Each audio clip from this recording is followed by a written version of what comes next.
Hello friends, இன்றைக்கி நம்ம சேனலில் ஆடிப்பால் செஞ்சிடலாம். கடாயில் 1 டேபிள் ஸ்பூன் சிறுபருப்பை வறுத்து எடுத்துக்கோங்க.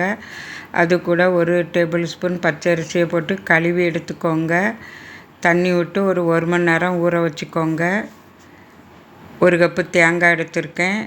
அதை மிக்சியில் வெதுவெதுப்பான தண்ணி விட்டு ஃபஸ்ட்டு தேங்காய் பால் எடுத்துக்கோங்க. இப்போ ஃபஸ்ட்டு தேங்காய் பால் எடுத்தாச்சு.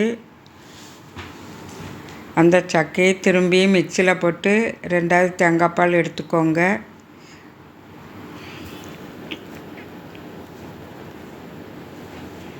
இப்போ 2வது தேங்காய் பாலும் எடுத்தாச்சு.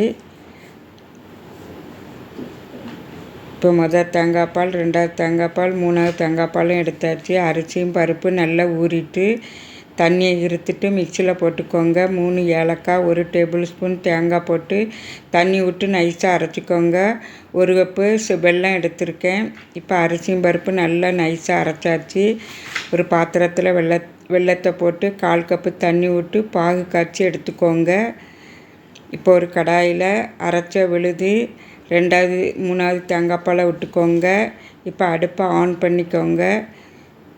கைவிடாமல் கிண்டிக்கோங்க.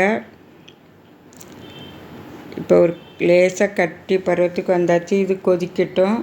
கொதித்த பிறகு பாகை ஊற்றிக்கிடலாம்.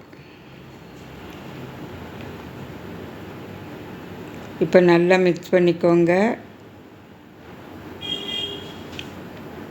இந்த பாகு வச்ச பாத்திரத்தில் ஒரு 1/2 கப்பு சுடு தண்ணி விட்டு அந்த தண்ணியை ஊற்றிக்கிடலாம்.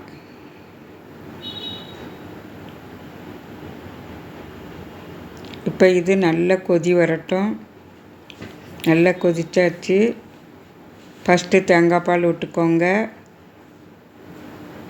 அடுப்பை ஆஃப் பண்ணிவிட்டு ஃபஸ்ட்டு தேங்காய் பால் விட்டுக்கோங்க. நல்லா மிக்ஸ் பண்ண பிறகு சுக்கு பொடி போட்டுக்கோங்க.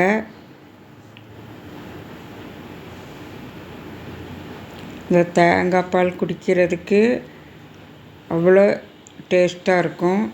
வயிற்று புண்ணையும் ஆற்றும்.